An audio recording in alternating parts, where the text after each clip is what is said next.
from the bloody suppression of Iranian protests? Will it end like China's June 4th? Recently, widespread protests, demonstrations, and marches erupted across Iran, which were violently suppressed by the authorities, temporarily restoring order on the streets. This scene inevitably recalls China's 1,989 Tiananmen Square incident. A massive complex protest ended in bloodshed. The question arises, will Iran, like China after June 4th, successfully achieve a one-time suppression, entering a longer and more consolidated theocratic authoritarian rule? This article argues that while such an outcome is possible, it is not inevitable. The key variable lies less within Iran and more in external support, particularly whether the United States offers apparent similarity, heavy-handed state repression of social protest. Technically, Iran's handling of protests bears striking similarities to China in 1989. Iran's supreme leader, the Revolutionary Guard and security apparatus resemble China's party, Hua military, Huaqin police integrated system. The Iranian government attributes protests to Western interference and foreign conspiracies, closely mirroring China's labeling of the 1989 movement as a counter-revolutionary riot. The use of live ammunition, arrests, disappearances, intimidation is not aimed at persuasion, but at creating an unbearable cost of resistance. Key differences. Iran lacks China's pre-June 4th reform and opening context. Drawing conclusions of historical repetition based solely on repression methods is overly simplistic. China had already begun economic reforms and modernization before 1000. And 989. Early economic experiments and opening policies created predictable economic benefits for society. Before June 4th. Although the political system was highly centralized, the prospects of economic growth had already become an important source of legitimacy, even during large-scale protests. The government could rely on reform achievements and growth expectations to buffer social discontent. In contrast, Iran, under long-term sanctions, suffers from a single economic structure. China's ideology shifted after June 4th. From revolutionary narratives to development-focused narratives, from class struggle to national rejuvenation. Iran's theocratic system differs. Its legitimacy is closely tied to religious authority.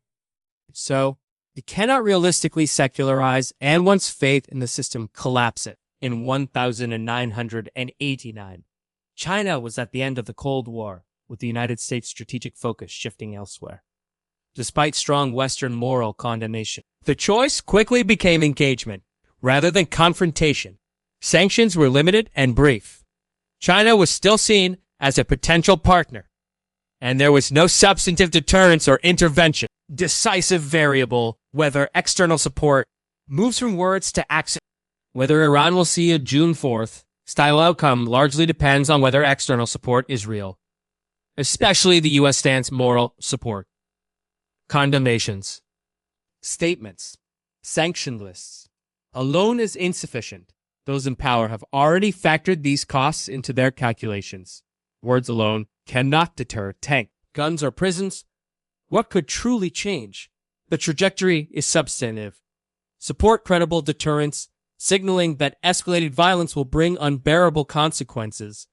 Precise sanctions and isolation, targeting key security institutions, especially the Revolutionary Guard and its economic networks, regional military presence, and security commitments, even without direct intervention, which can alter the regime's risk assessment and real protective mechanisms for opposition forces, including information, refuge, organization, and ongoing exposure. Without these, the Iranian regime has every reason to conclude the world will be outraged, but it will take no substantive action. If the outside world stands by, if the U.S. and its allies remain at the level of moral support only, Iran is likely to experience an incomplete June 4th outcome. Street protests will be suppressed in the short term. rule will rely on fear rather than consensus in the medium term. And over the long term, social fractures deepen and regime legitimacy continues to erode. This does not equate to genuine stability. It is a high-risk freeze. Unlike China, this freeze is more fragile, shorter-lived, and more susceptible to collapse under the next shock. Conclusion: history does not simply repeat. But will Iran become another China of 1989? The answer is not predetermined. History shows clearly when a regime believes that the outside world will not take any substantive action against its violent behavior, bloody repression becomes a rational choice. When external support stops at moral condemnation, citizens are forced to face the state alone. Iran's future depends not only on the courage of its people, but also on whether the international community is willing to turn